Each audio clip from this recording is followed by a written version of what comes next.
Bismillahirrahmanirrahim. Alhamdulillahi Rabbil Alamin. Wassalatu wassalamu ala ashrafil anbiya'i wal mursalin. Nabiyina Muhammadin wa ala alihi wa sahbihi ajmain. Assalamu alaikum warahmatullahi wabarakatuh. Sinabi ni Allah subhanahu wa ta'ala sa Quran, وَمَا أَرْسَلْنَاكَ إِلَّا رَحْمَةً لِلْعَالَمِينَ. Hindi ka namin isinugo, Muhammad sallallahu alaihi wasallam, liban na lamang bilang habag sa sanlibutan. At ganyan din ay sinabi ni Allah subhanahu wa ta'ala, وَمَا أَرْسَلْنَاكَ إِلَّا كَافَةً لِلنَّاسِ بَشِيرًا وَنَذِيرًا. Na hindi ka namin isinugo, O Muhammad sallallahu alaihi wasallam, liban na lamang na tagapagbigay ng magandang balita at tagapagbigay ng babala para sa lahat ng mga tao. Welcome po sa ating bagong programang Islamiko sa radyo. At ang programa po natin ito ay pinamagatang ang talambuhay ni Propeta Muhammad sallallahu alaihi wasallam. At sa ating mga talakayan, insyaAllah, sa mga episodes ng ating programang ito ay matatalakay natin ang buhay ng pinakadakilang nilikha ni Allah subhanahu wa ta'ala na siyang masasabi natin na pinakamainam rin sa mga tao.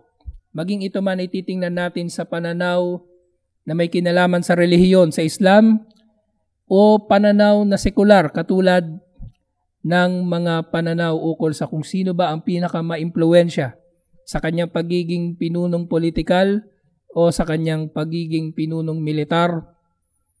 Si Propeta Muhammad sallallahu alaihi wasallam lamang.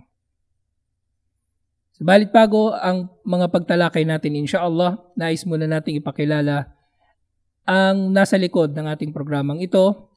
Ang programang ito ay hatid sa atin ng Mercy Islamic Center. Ang Mercy Islamic Center ay isang non-government organization na naglalayong magpalaganap ng tunay na aral at mensahe ng Islam. Ang Mercy Islamic Center ay matatagpuan sa 3rd floor, Timeless Treasures Building, Quezon Boulevard, corner Jacinto Street, Davao City. At para sa inyong mga katanungan ay maaari kayong kumontak sa amin sa pamamagitan ng mga numerong 0929-895-4656 para sa ating mga smart subscribers at 0915-923-4611 para naman sa ating mga Globe subscribers. At meron din tayong landline. Maaari nyo kami makontak sa number na 225-0037. Ang ating programang ito ay maririnig live sa Davao City. At ang ating programang ito, inshallah, ay mapapakinggan tuwing Martes ng madaling araw, alas 3 hanggang alas 4 ng umaga. At bago ang ating pagtalakay nga rin, inshallah, ay mababanggit natin ang iba't ibang mga programa sa ating opisina sa Mercy Center, Davao City. Unang-una dito, ang pagpapatuloy ng ating mga pag-aaral Islamiko, ang ating Arabic language studies, ang basic at advanced na nagaganap tuwing linggo.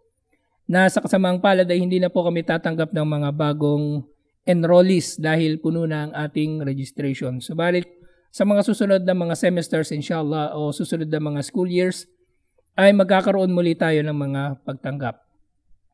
Gayun din naman ay patuloy din ang ating mga Islamic lectures tuwing Friday ng hapon sa ganap na alas 4 hanggang alas 5 ng hapon. At magkakaroon tayo ng iba't ibang mga pagtalakay sa iba't ibang mga usaping Islamiko, inshallah.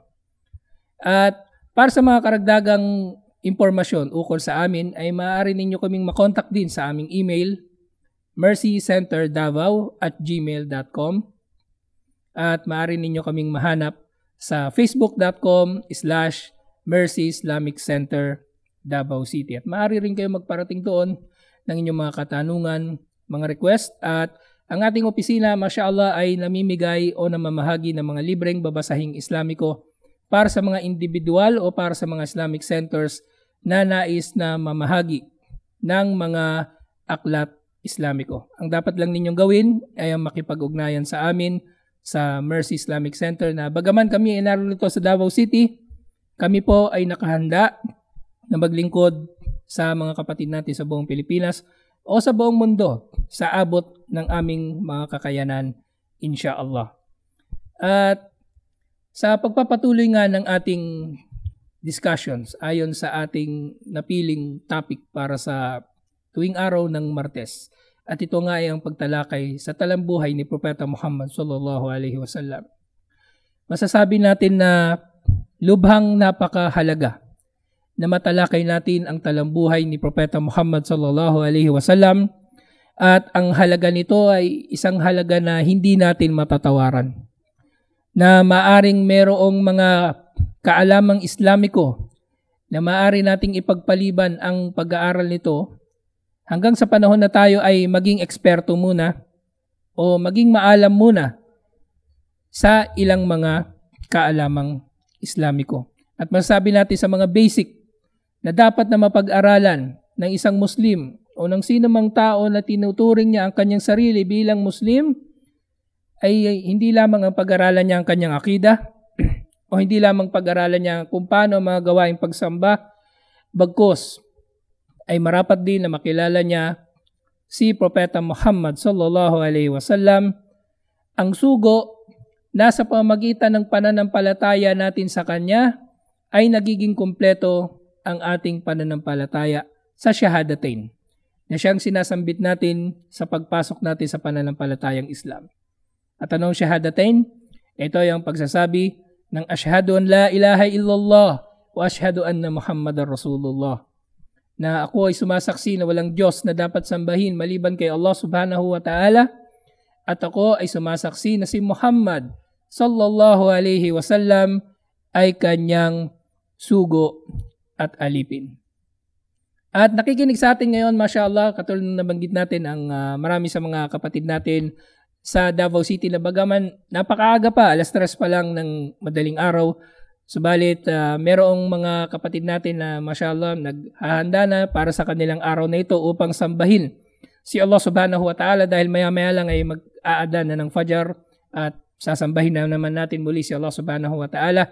At kabilang dito ay si Direk Amir Katandihan, na siyang art director natin, mashallah, at nag-volunteer dito ngayon sa Mercy Center, Davao City. Nakabase siya sa Manila, pero siya ay dumating dito para lamang magbahagi ng kanyang serbisyo alang-alang kay Allah subhanahu wa ta'ala, para higit na maging maganda ang ating mga programa, inshallah.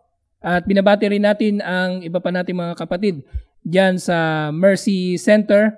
At para sa inyong mga katanungan, inshallah, maaari kayong, kung gising na kayo ngayon, maaari kayong magpadala ng mga katanungan sa mga numbers na ibinigay natin kanina.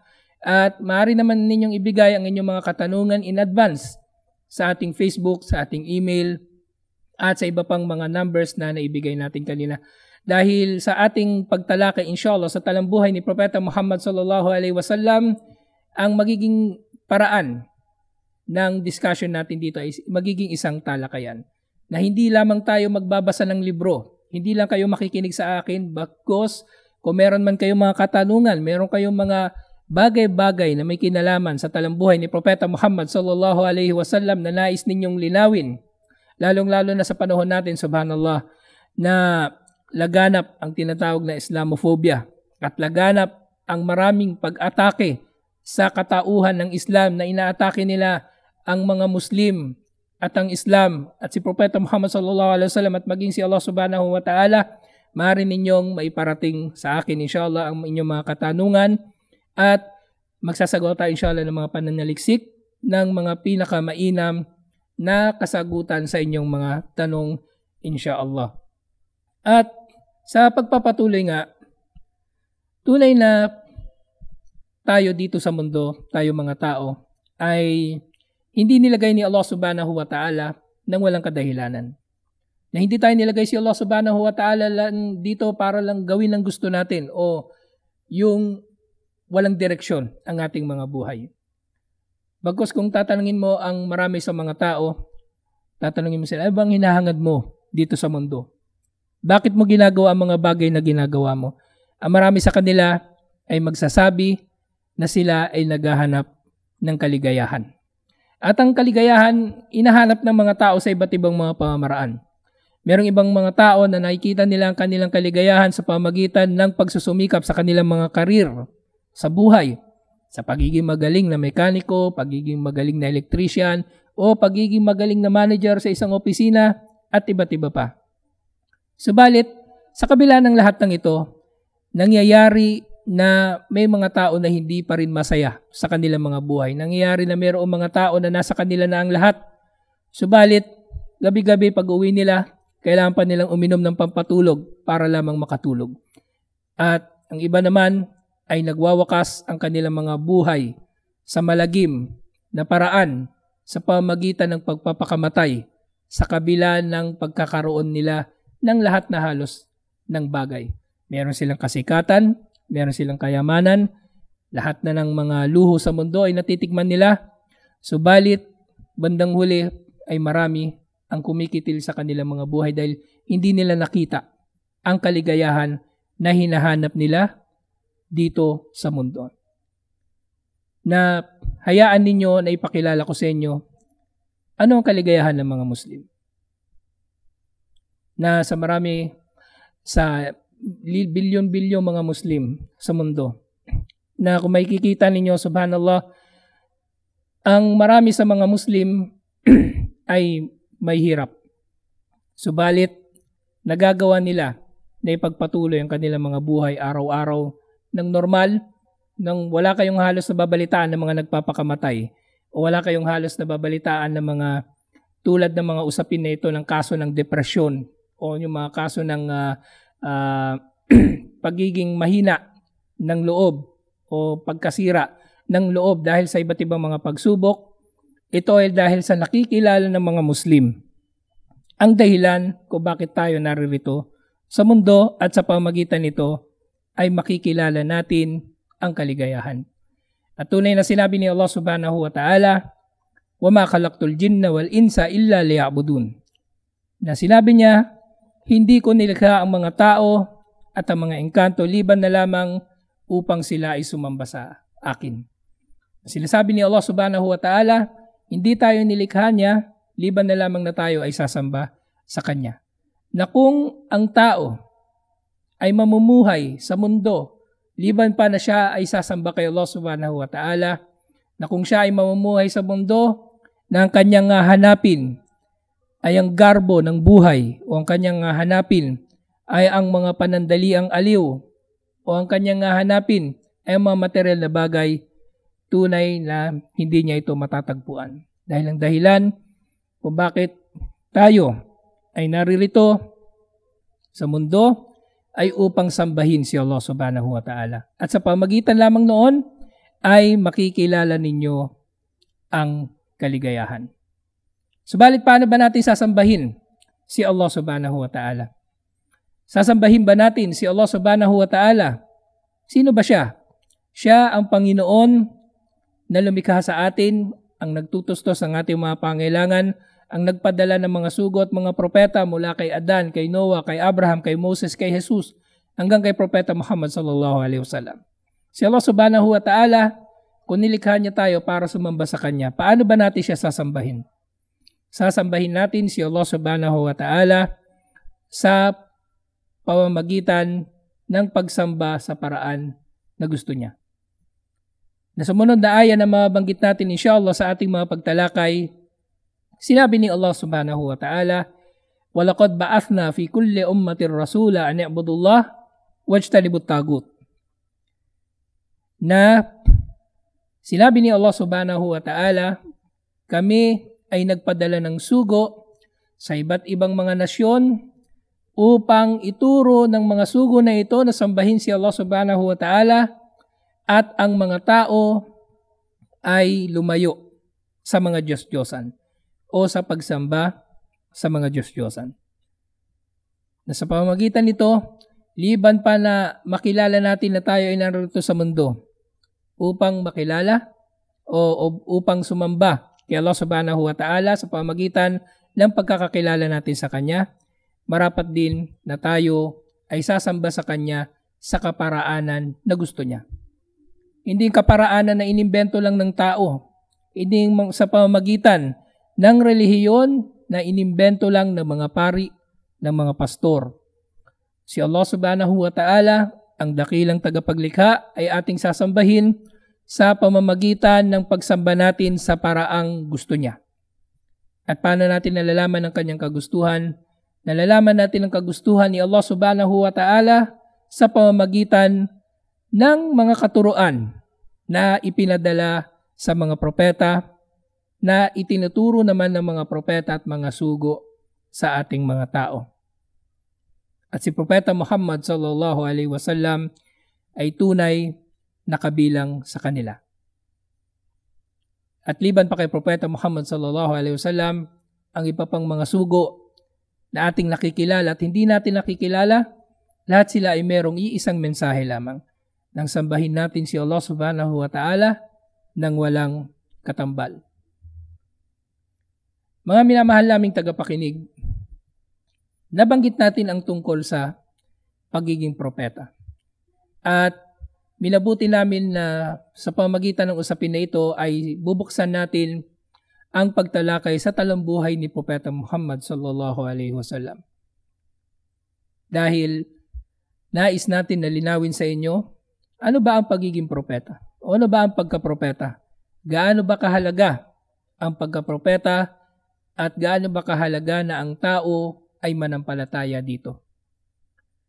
Ang pagkapropeta, mga minamahal namin tagapakinig, ay ang estado o ang kalagayan ng isang tao na siya ay hinirang ni Allah subhanahu wa ta'ala na mapagpadalhan ng mga revelasyon o ng mga kapahayagan, at ang iba sa kanila nga, liban pa na sila ay binigyan ng mga kapahayagan, sila ay inutusan ni Allah subhanahu wa ta'ala na magpadala ng mga mensahe, at ang kanilang mga mensahe at kapahayagan ay pinatutunayan nila sa mga tao sa pamamagitan ng pagpapakita nila ng mga himala, sa pamamagitan na rin ng kapangyarihan ni Allah subhanahu wa ta'ala.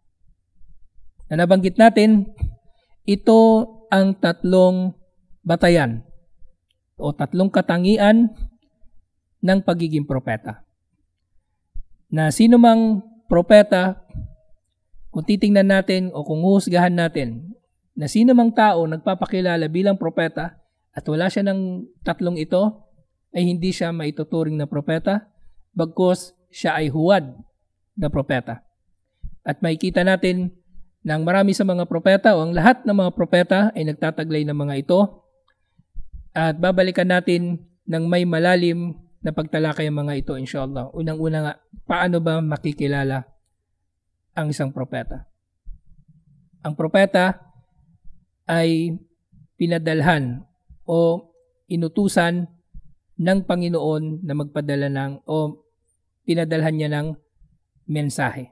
At sila nga ay hinirang at sila ay tinutulungan ni Allah na magpalaganap ng mga katuruan sa pamamagitan ng mga himala. Unang-una dito, mga minamahal naming tagapakinig, ang mga propeta ay hinihirang. Nang ibig sabihin nito, ang kahulugan nito, ang pagiging propeta ay hindi magaganap liban na lamang na ang isang tao ay hihirangin ni Allah subhanahu wa ta'ala. Walang magagawa ang isang tao na anumang bagay para magawa niya na ang kanyang sarili ay maging propeta. Hindi niya magagawa na pahirapan ang kanyang sarili sa pamamagitan ng paggawa ng napakaraming mga pagsisikap o pagsamba, liban na lamang na siya ay ihirangin ni Allah subhanahu wa ta'ala at saka lamang siya magiging propeta. At mayroong mga tao na mayroong mga ganitong pag-aakala na ang pagiging propeta ay maaring makamit sa pamagitan ng meditation, sa pamagitan ng iba't ibang mga pagpepenitensya, sa pamagitan ng iba't ibang mga pagsasakripisyo. Ito ay walang idudulot sa kanila liban na lamang sa pagod at hirap, lalong-lalo na kung ang kanilang mga ginagawa ay mga pagsamba na hindi naman isinabatas ni Allah subhanahu wa ta'ala sa mga propeta. Ang mga propeta ay hinirang ni Allah subhanahu wa ta'ala at sila ay hinihirang ni Allah subhanahu wa ta'ala mula doon sa mga pinakamatutuwid sa pamayanan ng mga tao. At subhanallah, si Propeta Muhammad sallallahu alaihi wasallam, siya ay sinabihan ni Allah subhanahu wa ta'ala o dinescribe siya ni Allah subhanahu wa ta'ala, innaka la'ala khuluqin azim. Na tunay na ikaw o Muhammad sallallahu alaihi wasallam ay nasa mataas na antas ng mabuting pag-uugali. Na mga propeta, hindi sila mga taong dating nakulong dahil sa panggagahasa. O hindi sila mga tao na dating bakla o dating masasamang tao. Ang mga propeta ay nakikilala na sila ay mabubuting tao kahit noong mga panahon na hindi pa sila mga propeta. At ang mga propeta ay hinihirang ni Allah subhanahu wa ta'ala mula sa mga kalalakihan. Na ang mga propeta, lahat sila ay pawang mga lalaki. Walang ni isa mang propeta na babae. Kaya sa panahon natin ngayon, kung meron mang propeta o tao na magpapakilalang propeta at siya ay babae, ay hindi natin siya maaring paniwalaan. At higit sa lahat, ukol sa pagkakahirang sa pagiging propeta, sa panahon natin ngayon ay wala nang darating na propeta. At alam natin yun. Absolutely wala nang darating na propeta pagkatapos ni Propeta Muhammad sallallahu alaihi wasallam. Kaya sino mang mga taong nagpapakilala bilang mga propeta dito man sa Pilipinas, sa Amerika, sa Europe o sa ibang lugar sa buong mundo, hindi sila tunay na mga propeta. Silang lahat ay pawang mga huwad na propeta.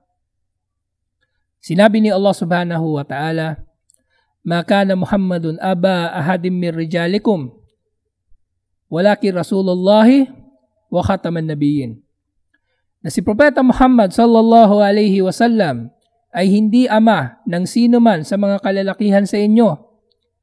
Subalit siya ay sugo ni Allah subhanahu wa ta'ala at siya ang kahuli-hulihang propeta.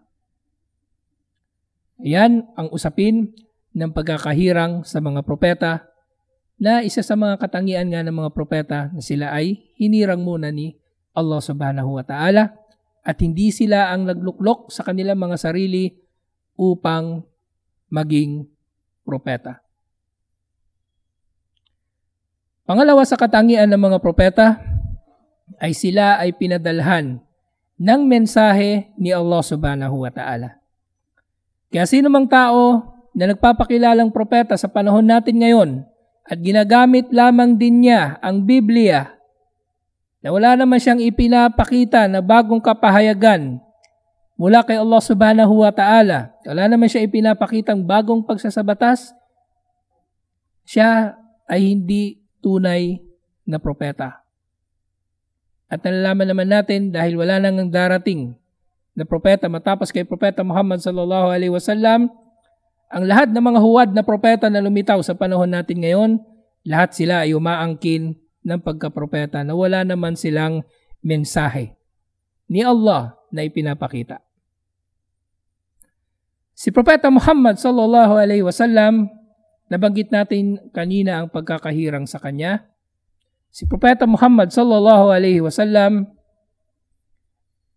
siya ang pinakamainam sa kanilang pamayanan. At siya ay hinirang ni Allah subhanahu wa ta'ala mismo. At ang kanyang mensahe ay ang mensahe rin ng mga propeta na wala tayong sasambahin liban pa kay Allah subhanahu wa ta'ala. Katulad lamang din ng mensahe di umano kay Musa o kay Moses alayhis salam, sumakanya nawa ang kapayapaan doon sa 10 utos ng Diyos, na wala tayong ituturing na ano pamang dapat sambahin maliban kay Allah subhanahu wa ta'ala. At si Propeta Muhammad sallallahu alaihi wasallam, ang kanyang kabuuan ng mensahe ay napapaloob sa Quran. At ano itong Quran? Ang Quran ay ang salita ni Allah subhanahu wa ta'ala. At ito ay binaba ni Allah subhanahu wa ta'ala sa loob ng 23 taon ayon sa iba't ibang mga sitwasyon. At ang Quran mula sa simula hanggang sa dulo nito, ito ay pawang salita ni Allah subhanahu wa ta'ala na walang salita ng tao ang nahalo dito. Ito ang mensahe ni Propeta Muhammad sallallahu alaihi wasallam o ang kapahayagan na ibinigay sa kanya ni Allah subhanahu wa ta'ala. At maliban pa dito nga, ay kasama rin sa masasabi nating mensahe kay Propeta Muhammad sallallahu alaihi wasallam ay ang kanyang sunnah o ang kanyang mga gawain o mga bagay na kanyang iniutos o pinahintulutan. Si Propeta Muhammad sallallahu alaihi wasallam, ma yantiku anil hawa, na sinabi ni Allah subhanahu wa ta'ala si Propeta Muhammad sallallahu alaihi wasallam, hindi siya nagsasalita ng mga bagay-bagay na mula lamang sa sarili niyang kapritsyo o sarili niyang kagustuhan. Si Propeta Muhammad sallallahu alaihi wasallam, ang ginagawa niya lang ay kung ano ang iniutos sa kanya ni Allah subhanahu wa ta'ala. Na maaring mangyari na sa isang bahagi ng buhay ni Propeta Muhammad sallallahu alaihi wasallam siya ay magkakaroon ng personal niyang mga desisyon. Subalit kung ang kanyang mga personal na desisyon ay magiging taliwas sa kagustuhan ni Allah subhanahu wa ta'ala, siya ay itinatama ni Allah subhanahu wa ta'ala sa pamagitan ng pagbaba ng revelasyon sa kanya. Katulad na lamang halimbawa ng pinili niya na huwag pansinin ng isang bulag na nagtatanong sa kanya ukol sa mensahe. At bumaba nga ang mga talata sa Quran na nagsasabing si Propeta Muhammad sallallahu alaihi wasallam ay pinagsasabihan ni Allah subhanahu wa ta'ala na siya ay tumanggi o hindi pumansin sa isang tao na maaring higit na magagabayan kaysa doon sa mga tao niyang inunang kausapin. Yung mga taong makapangyarihan sa kanyang tribo. Ang Quraysh doon sa Makkah na sa panahon natin ngayon ay matatagpuan sa Saudi Arabia. Ang mensahe ni Propeta Muhammad sallallahu alaihi wasallam sa kabuuan ay natitipon sa dalawang ito. Sa Quran, ang salita ni Allah subhanahu wa ta'ala at ang kanyang sunnah o ang mga bagay na kanyang mga sinabi, ginawa at pinahintulutan. Ang mga mensahe ng mga propeta ay ipinararating ng mga propeta o ng mga sugo sa pamamagitan ng pangangaral sa mga tao. Subalit hindi sa lahat ng pagkakataon ay nagiging madali ang mangaral. Kaya si Allah subhanahu wa ta'ala ay sinusuportahan niya o tinutulungan niya ang kanyang mga sugo sa pamamagitan ng pagbibigay sa kanila ng kakayanan na makagawa ng mga himala.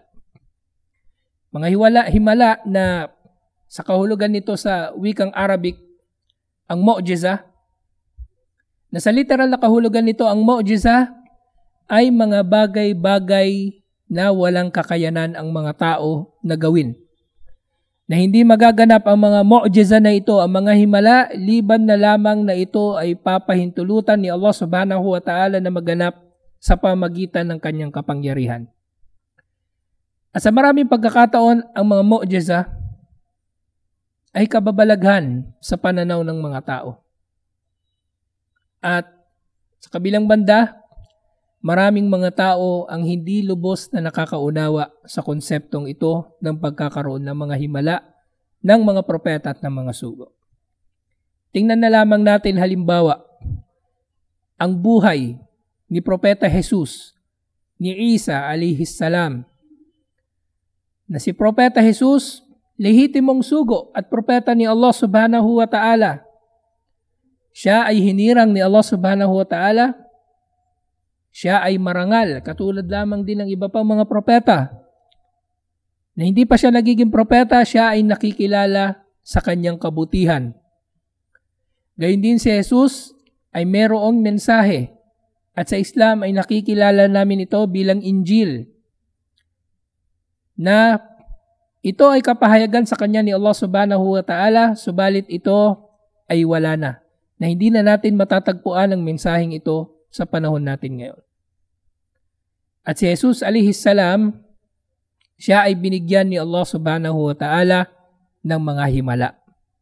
Nang sa gayon ay makatulong ito upang maiparating niya ang mensahe sa mga tao. Na si Jesus alayhis salam, marami siyang mga himala.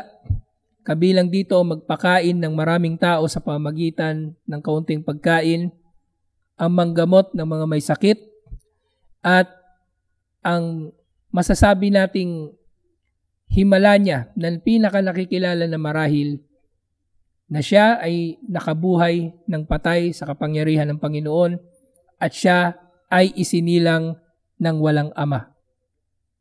Si Propeta Jesus, si Isa alayhis salam, ay binigyan ni Allah subhanahu wa ta'ala ng mga himala upang mapagtibay na siya nga ay isinugo ni Allah subhanahu wa ta'ala at siya ay hindi nagpapanggap. Subalit ang marami sa mga tao at sila ngayon ay nakikilala natin bilang mga Kristiyano na misinterpret nila ang mga himala ni Isa alayhis salam.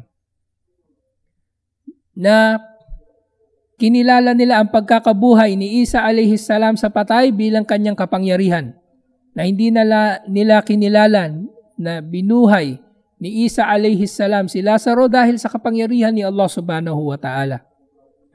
Gayun din ay hindi na kinilala ng mga tao na si Isa alayhis salam ay isinilang na walang ama, hindi dahil sa siya ay Diyos Ama na nagkatawang tao ayon sa sinasabi nila, kundi ito ay dahil sa kapangyarihan ni Allah subhanahu wa ta'ala. At si Propeta Muhammad sallallahu alaihi wasallam, katulad lamang din ng iba pang mga propeta, siya ay meron ding himala.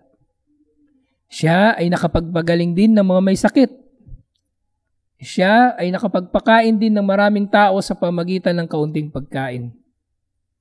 Subalit ang pinakadakila sa himala ni Propeta Muhammad sallallahu alaihi wasallam, nakakaiba sa mga himala na ipinakita ng iba pang mga propeta na nauna sa kanya, ay ang himala ni Propeta Muhammad sallallahu alaihi wasallam, ang Quran. Ng Quran, ito ang pinakadakilang himala ni Propeta Muhammad sallallahu alaihi wasallam.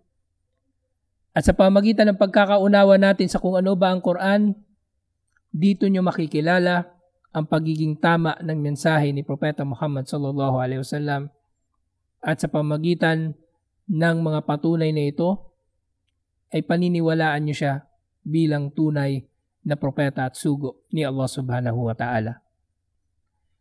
Ang Quran, unang-una, ito ay panghabang panahong himala. Na sinabi ni Allah subhanahu wa ta'ala, "Inna nahnu nazzalna adh-dhikra wa inna lahu lahafidun." Na tunay na ibinaba namin ang Quran at ito ay iingatan namin mula sa mga pagbabago. Na ang Quran, na salita ni Allah subhanahu wa ta'ala, ito ay parehong-pareho sa pagkakababa nito noong panahon ni Propeta Muhammad sallallahu alaihi wasallam hanggang sa kung ano ang Quran na meron tayo sa panahon natin ngayon, 1,400 years na ang nakakalipas. 1,400 years na ang nakakalipas, ang Quran ngayon at ang Quran noon ay parehong-pareho, walang nabago sa mga ito. Na hindi ito katulad ng iba pang mga libro na maaaring na-imprenta ng 10 taon lang ang nakakalipas o 50 taon lang ang nakakalipas. Subalit, sa maraming pagkaka-imprenta ay makikita mo ang maraming mga pagbabago. Subalit ang Quran, ito ay iniingatan ni Allah subhanahu wa ta'ala sa pamagitan ng kanyang kapangyarihan at gayon din sa pamagitan ng paggagabay niya sa milyong-milyong mga Muslim na nakakakabisado ng buong Quran mula sa unang pahina nito hanggang sa kahuli-hulihan nito. Milyong-milyong mga Muslim na kung mangyayari man na ang lahat ng Quran sa buong mundo ay susunugin, ilang minuto lamang o ilang oras lamang ang lilipas ay mabubuong muli ng mga Muslim ang teksto ng Quran. Dahil sa napakaraming mga nakapagkabisado nito na isang testamento, isang patunay na si Allah subhanahu wa ta'ala ay nangako na ang Quran ay kanyang iingatan mula sa mga pagbabago mula sa panahon ni Propeta Muhammad sallallahu alaihi wasallam hanggang sa huling araw. At isa pa sa mga mahimalang katangian ng Quran ay sa sinabi ni Allah subhanahu wa ta'ala, "Dhalikal kitabu la rayba fi." Ng Quran ay isang aklat na walang pagdududa dito. Na tinukoy ng mga scholar ng Quran ay aklat na walang pagdududa dahil ito ay aklat na walang pagkakamali. At paano bang tayo ay makakakita ng pagkakamali sa salita ni Allah subhanahu wa ta'ala? Imposible. Hindi ito mangyayari. At sa isa pang sinabi ni Allah subhanahu wa ta'ala, sinabi niya, "Afala yatadabbaruna al-Qur'ana walau kana min indi ghayrillah lawajadu fihi ikhtilafan kathira." Na kung sila man ay nag-iisip, sinasabi ni Allah subhanahu wa ta'ala, hindi ba nag-iisip ang mga tao? Na kung ang Quran man, tulad ng kanilang mga sinasabi, ay nanggaling sa iba pa, liban kay Allah, dahil hindi sila naniniwala na ang Quran ay salita ni Allah subhanahu wa ta'ala, hindi ba sila nag-iisip na kung ang Quran man ay galing sa iba, liban kay Allah, ay tunay na makakakita sila dito ng maraming mga pagkakasalungatan? Na kung ang Quran man ay hindi salita ni Allah, na ang Quran man, kung ito ay hindi salita ng Diyos, sana ay marami silang natagpuan dito ng mga kontradiksyon at mga pagkakasalungatan. At subhanallah, luwalhati nawa kay Allah subhanahu wa ta'ala, walang tao ang nakakita ng pagkakasalungatan dito. Maraming sinasabi ang mga Orientalist, ang mga naninira sa Islam at sa mga Muslim, subalit lahat ng tinukoy nila na mga pagkakasalungatan sa Quran ay pawang nasagot na ng mga scholar. Samantalang ang iba pa mga aklat na di umano ay pinapakilala ng mga tao bilang salita ng Diyos, sila mismo sinasabi nila ang Biblia ay mayroong mga 70,000 pagkakasalungatan. Kristiyano mismo ang nagsasabi na ang kanilang Biblia ay mayroong pagkakasalungatan. Samantalang ang Quran, kahit sino ay wala silang makikitang pagkakasalungatan sa Quran na ito dahil ito ay tunay na salita ni Allah subhanahu wa ta'ala. At sa isa pang sinabi ni Allah subhanahu wa ta'ala, sa pagtukoy natin sa mahimalang katangian ng Quran bilang mensahe ni Propeta Muhammad sallallahu alaihi wasallam at kanyang pinakadakilang himala, ay ang sinabi ni Allah subhanahu wa ta'ala, "In kuntum fi raybin mimma nazzalna ala abdina fa'tu bi suratin min mithli." Na kung kayo ay nagdududa na ang aming ipinadala sa aming alipin ay salita nga namin. Sinasabi ni Allah subhanahu wa ta'ala na kung kayo ay nagdududa na ang binaba namin kay Propeta Muhammad sallallahu alaihi wasallam ay salita nga ni Allah, ay magpalabas kayo ng sura o kabanata na katulad ng anumang kabanata na meron sa Quran. Wa illam taf'alu wa lan taf'alu fattaqun nar allati uiddat lil kafirin. Na sa dulo ng aya na ito, ng talata na ito, ay sinabi ni Allah subhanahu wa ta'ala, matapos niyang sabihin, "Wadu'u syuhada'akum in kuntum sadiqin," at tawagin ninyo ang inyong mga tagatulong kung kayo nga ay makatotohanan na kaya ninyong lumikha ng kahit isang kabanata na katulad ng meron sa Quran, ay sinabi ni Allah, kung hindi ninyo ito magagawa at hindi ninyo ito magagawa. Na si Allah subhanahu wa ta'ala ay confident dahil siya ang lumikha ng mundo at ng lahat ng naririto sa kalawakan at ng lahat ng mga bagay na nakikita natin at hindi nakikita. Paano niyang hindi makikilala ang tao na kanyang nilikha? Sinabi niya, hindi nyo ito magagawa. Kaya katakutan ninyo ang apoy, ang impyerno na inihanda para sa mga hindi mananampalataya. Si Allah subhanahu wa ta'ala, sinabi niya, maghanda lamang ang mga hindi mananampalataya ng kabanata na katulad ng kabanata sa Quran. Anong tinutukoy dito? Magpakita sila ng anumang akda nilang pampanitikan na kasing ganda na meron sa Quran. Na merong isang kabanata sa Quran na naglalaman lamang ng 10 salita. Subalit sinasabi ng mga scholar, kung ganito lamang kasimple ang hamon ni Allah subhanahu wa ta'ala sa mga tao, lalong-lalo na yaong mga hindi mananampalatayang Arabo noong panahon ni Propeta Muhammad sallallahu alaihi wasallam, bakit pa nila kailangan makipagdigmaan kay Propeta Muhammad sallallahu alaihi wasallam? Bakit kailangan pang dumanak ang dugo? At ang sagot ng mga scholar, dumanak ang dugo dahil hindi nila kaya na ibigay o talunin ang hamon ni Allah subhanahu wa ta'ala. At tunay na ang mga Arabo, lalong-lalo na noong panahon ni Propeta Muhammad sallallahu alaihi wasallam, sila ang higit na nakakaalam sa kanilang kultura, sa kanilang panitikan, sa kanilang literature, at nakikilala nila kung sino ang pinakamagaling na makata o gumagawa ng tula sa kanilang lugar at panahon. At alam nila na anumang gawin nilang katha ay hindi magiging katulad ng salita ni Allah subhanahu wa ta'ala, kaya umabot ang mga pangyayari sa mga digmaan laban sa mga Muslim na pinagtagumpayan ng mga Muslim.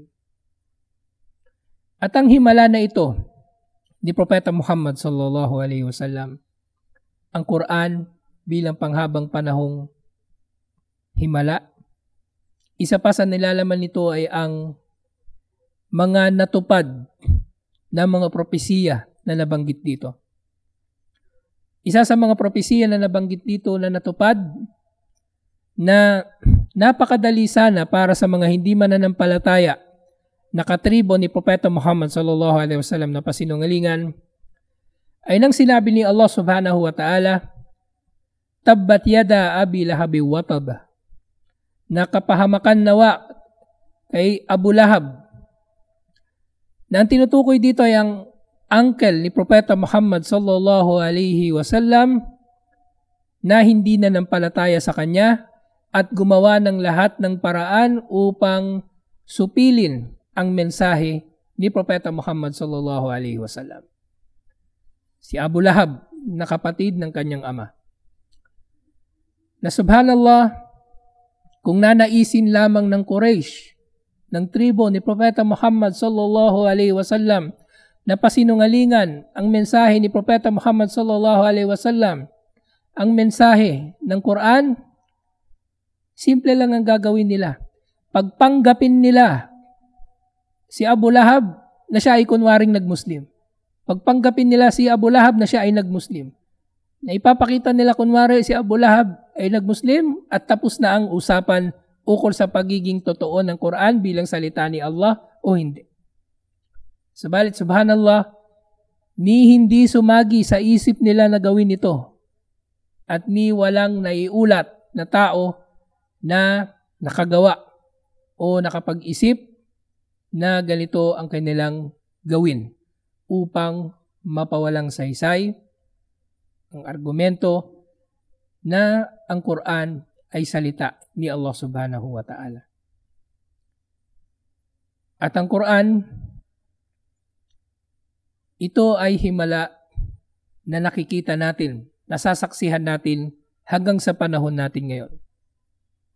Nasaan na ang tao na binuhay ni Isa alayhis salam? Nasaan na ang tao na binuhay ni Jesus? Wala na sila. Wala na siya. Nasaan na yung mga tao na pinagaling ni Jesus alayhis salam ang kanilang mga sakit? Hindi na natin sila makikita. Nasaan na ang mga tao na pinakain sa pamagitan ng kaunting pagkain ni Isa alayhis salam? Wala na sila. Subalit ang Quran, ang himala ni Propeta Muhammad sallallahu alaihi wasallam, ay habang panahon nating makikita, lalong-lalo na sa panahon natin ngayon, nasa kabila ng napakaraming mga pagtuligsa kay Propeta Muhammad sallallahu alaihi wasallam, kay Allah subhanahu wa ta'ala, sa Islam at sa mga Muslim, ay nananatili ang Quran na matatag na batayan ng pagiging tama ng mensahe ni Propeta Muhammad sallallahu alaihi wasallam at ng Islam bilang relihiyon ng katotohanan, na nag-iisang relihiyon na pinadala ni Allah subhanahu wa ta'ala o hinirang ni Allah subhanahu wa ta'ala upang ating maging paraan ng pamumuhay, upang tayo ay sumamba kay Allah subhanahu wa ta'ala katulad ng ating natukoy kanina. At nalalapit na ang pagtatapos ng ating oras para sa ating programa na ito, at nawa ay naging makabuluhan at kapakipakinabang ang naging pagtalakay natin sa mga nakaraang mga minuto ng programa nating ito.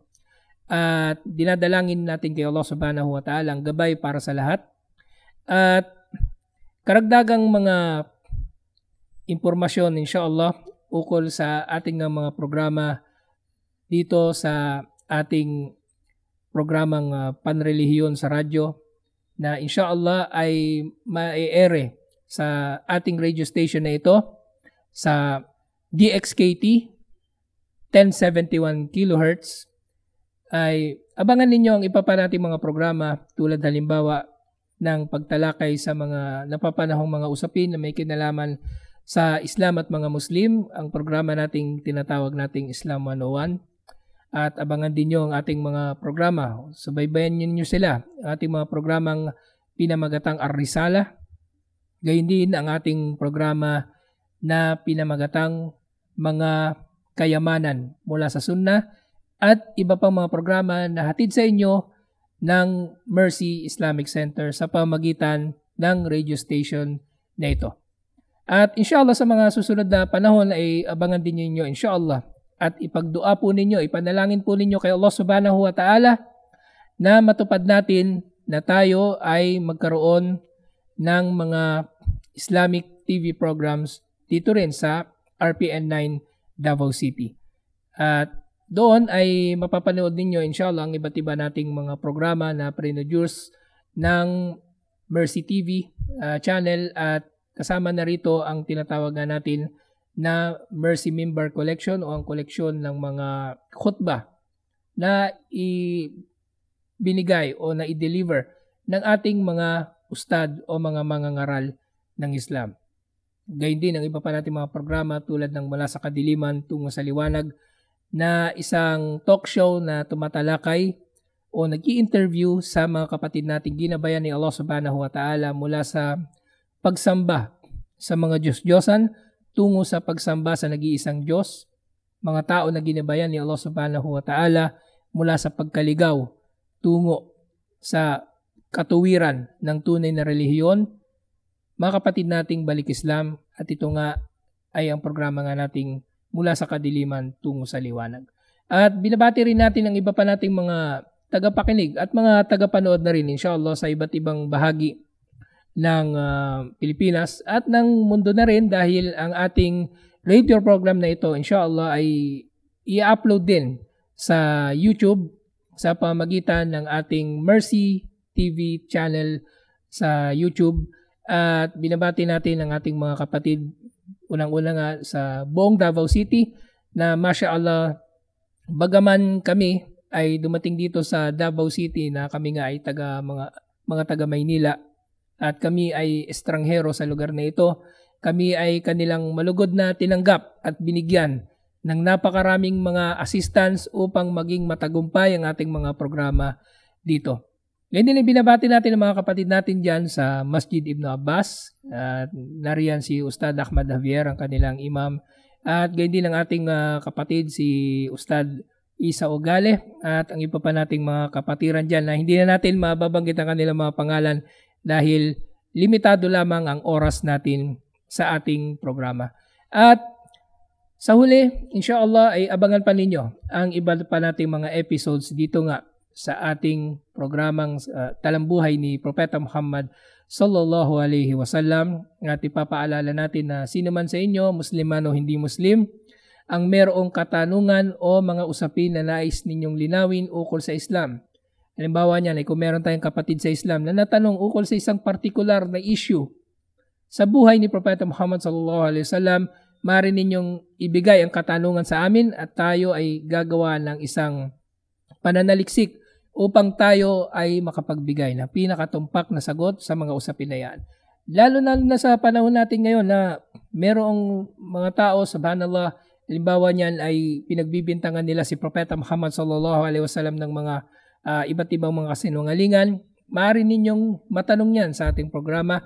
Nawa ay mabibigyan din natin yan ng kasagutan na inshallah ay gagamitin ni Allah subhanahu wa ta'ala na paraan upang magabayan ang iba pa nating mga kababayan tungo sa pananampalatayang Islam. At higit sa lahat, itong programa nga natin ay naglalayon na higit pa nating makilala si Propeta Muhammad sallallahu alaihi wasallam na siyang huwaran nating mga Muslim. Nakatulad nga ng sinabi ni Allah subhanahu wa ta'ala na laqad kana lakum fi rasulillahi uswatun hasana, na matatagpuan ninyo kay Propeta Muhammad sallallahu alaihi wasallam ang mabuting halimbawa. At sa mga susunod na pagkakataon inshallah, abangan din niyo ang pagpapatuloy nga ng ating mga discussions. Kung wala man tayong special na issue sa araw na iyon, ay tutuloy natin inshallah ang ating pagbasa at pagpapaliwanag sa mga kaganapan sa buhay ni Propeta Muhammad sallallahu alaihi wasallam ayon nga sa ating batayang aklat, ang Ar-Rahiqul Maktum, na inshallah ay madidiscuss natin ng malaliman para sa kapakanan ng lahat. At hanggang dito na lamang at tatapusin na natin ang ating programa dahil sa limitado nating oras. At magandang umaga sa lahat ng ating mga tagapakinig, Musliman o hindi Muslim. Pero espesyal na pagbati para sa mga kapatid nating Muslim. Sumainyo nawa ang kapayapaan. Wassalamu alaikum warahmatullahi wabarakatuh.